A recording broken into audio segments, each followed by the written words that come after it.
तो सावरकर का नाम जानता नहीं ऐसा शायद ही हमारे देश में आज के समय कोई होगा। पर जब भी मैं आपके सामने ये सावरकर नाम लेता हूँ तभी आपके दिमाग में क्या आता है कि विनायक दामोदर सावरकर उर्फ वीर सावरकर। इनफैक्ट अगर सावरकर के बारे में हम बात करने जाए, सावरकर के बारे में मैं किसी से पूछूं तो वो शायद वीर सावरकर की बात करेंगे, क्योंकि हमें पता है कि सावरकर वो अकेले ही थे। पर दोस्तों सच तो ये है कि वीर सावरकर से पहले भी उनके एक बड़े भाई गणेश दामोदर सावरकर भी रहे थे, जिन्होंने अपने देश के लिए शायद वीर सावरकर से भी ज्यादा कुर्बानियां दी थी, काफी ज्यादा काम उन्होंने किया था। और वीर सावरकर के मन में जो देशभक्ति की भावना थी, जो देश प्रेम उनके मन में आई थी, जो उनकी सोच थी, उनकी विचारधारा थी, वो उन्हें अपने बड़े भाई से ही मिली थी। पर अनफॉर्चुनेटली हम उनके बड़े भाई को भूल चुके। अगर आपसे मैं पूछता हूँ गणेश दामोदर सावरकर के बारे में तो ज्यादातर लोगों का जवाब एक ही होगा।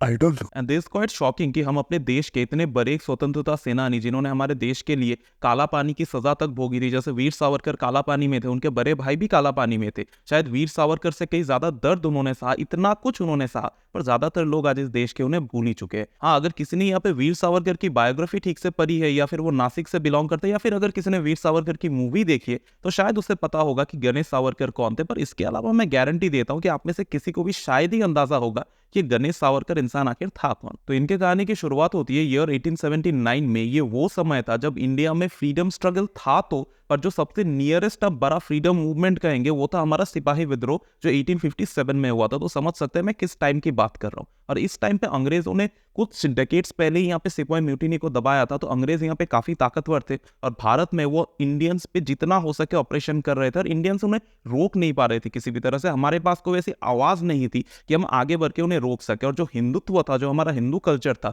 उसमें भी कास्ट सिस्टम से लेकर सारी चीजें उस टाइम पर भी भरी पड़ी थी। अंग्रेजों ने भी जो नए नए नियम बनाए थे तो वो रिसेंटली आए थे, और इसके अलावा हम हिंदू भी उतने ज्यादा सजग उस समय नहीं थे। तो हाँ, ये कास्ट सिस्टम से लेकर सारी चीजें उस टाइम पे भरी पड़ी थी। तो ऐसे टाइम पे यहाँ पे गणेश सावरकर का जन्म हुआ।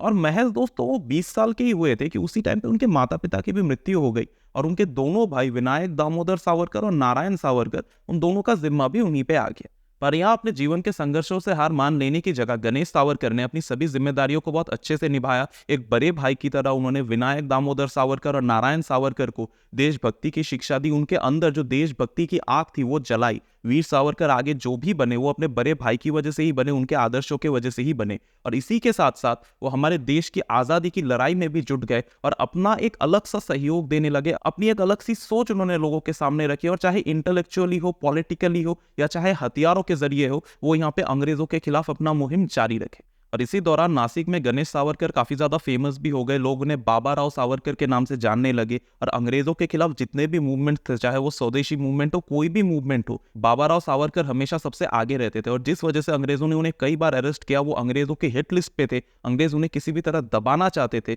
और फाइनली यहाँ पे दोस्तों AMT जैक्सन नाम का, यहाँ पे नासिक का एक डिस्ट्रिक्ट मजिस्ट्रेट हुआ करता था, वो मतलब उस टाइम पे डिस्ट्रिक्ट मजिस्ट्रेट बना नहीं था, जो भी हो, तो AMT जैक्सन था जो, उसने यहाँ पे धोखे से गणेश सावरकर को, मतलब पहले उन्होंने दिखाया कि वो इंडियंस के दोस्त है, वो इंडियंस का भला चाहते हैं, इस तरह से घुमा फिरा के उन्होंने गणेश सावरकर को यहाँ पे अरेस्ट कर लिया। गणेश सावरकर को उन्होंने धोखा दिया, क्योंकि गणेश सावरकर अंग्रेजों के काफी खिलाफ थे। इनफैक्ट 1909 में जो मॉरले मिंटो रिफॉर्म्स आए थे, जिसमें अंग्रेजों का ये टारगेट था कि वो इंडिया में डिवाइड एंड रूल की पॉलिसी खेलेंगे, मतलब वो यहाँ पे मुस्लिम्स को अलग से पावर दे रहे थे, मतलब दिखा रहे थे कि वो मुस्लिम्स को अलग से पावर दे रहे। उनका टारगेट यहाँ पे ये था कि इंडिया में हिंदू मुस्लिम्स को वो बांट देंगे, वो एक तरह से दिखा सके कि अंग्रेज यहाँ पे कांग्रेस को पावर दे रही है, इंडियंस को पावर दे रही है, पर एक्चुअली वो पावर ठीक से दे नहीं रहे थे, बल्कि यहाँ पे वो हिंदू मुस्लिम को लड़वाने का प्लान कर रहे थे, वो इंडियंस को कमजोर करने का प्लान कर रहे थे। तो यहाँ पे बाबा राव सावरकर ने अंग्रेजों के इस रिफॉर्म के खिलाफ एक आर्म रेबेलियन की भी प्लानिंग की थी, और जिन सब के वजह से यहाँ पे आगे चल के AMT जैक्सन ने उन्हें धोखे से अरेस्ट करवा दिया, और जिसके बाद उन्हें 1909 में अरेस्ट किया गया, और जिसके बाद उन्हें यहाँ पे काला पानी की सजा दी गई।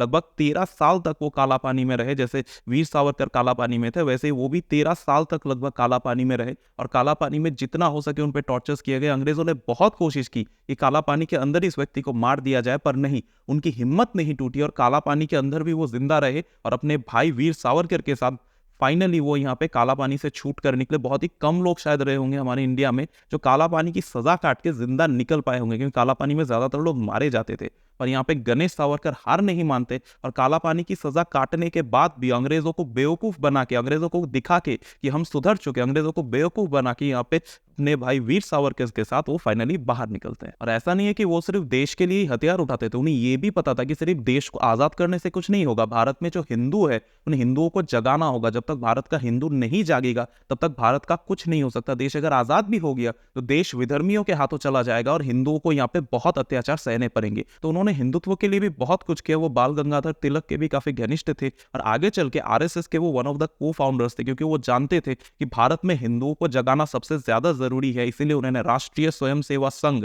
आरएसएस का निर्माण करवाया। वो वन ऑफ द को फाउंडर्स थे और शायद उनके बिना दोस्तों आरएसएस आज इतना सफल भी नहीं हो पाता। आगे चल के उनके भाई वीर सावरकर ने यहाँ पे आरएसएस की डोर संभाली। तो जो भी हो, मतलब आरएसएस को इन दोनों ने मिलकर बनाया था, पर मेनली यहाँ पे गणेश सावरकर ने आरएसएस को तैयार किया था। और आज दोस्तों सबसे बड़ी आयरनी देखिए कि जो आरएसएस आज इतना ज्यादा फेमस है, जो हिंदुत्व आज पूरे भारत में छाया हुआ है, उसी को जिसने बनाने के लिए अपना पूरा जीवन उत्सर्ग कर दिया था, उस व्यक्ति को दोस्तों हम लोग ठीक से जानते भी नहीं है। शायद बहुत लोग उनका तो नाम भी नहीं जानते। आपको मार्केट में या सोशल मीडिया में बहुत लोग ऐसे मिल जाएंगे जो कि ना जय श्री राम कह के समझते हैं कि बहुत बड़े हिंदू बन गए। उनसे कभी पूछ के देखिएगा कि गणेश दामोदर सावरकर का नाम सुना है कि नहीं। ये वो व्यक्ति थे दोस्तों जिन्होंने 1945 में अपने मृत्यु से कुछ टाइम पहले श्यामा प्रसाद मुखर्जी, जिन्होंने आगे चल के यहाँ पे बीजेपी की शुरुआत की थी, मतलब बीजेपी की नहीं पर उस पार्टी की शुरुआत उन्होंने की थी, मतलब जिस मूवमेंट की उन्होंने उस टाइम पे शुरुआत की थी कांग्रेस के खिलाफ, कश्मीर से, मतलब सभी जो चीजें शुरुआत की थी, आप एक तरह से कह सकते हैं कि he is the father of BJP, Shyama Prasad Mukherjee. तो श्यामा प्रसाद मुखर्जी को यहाँ पे बाबा राव सावरकर ने अच्छे से समझा दिया था, उनको अपने फाइनल वर्ड्स में ये कह दिया था कि जो व्यक्ति है गांधी,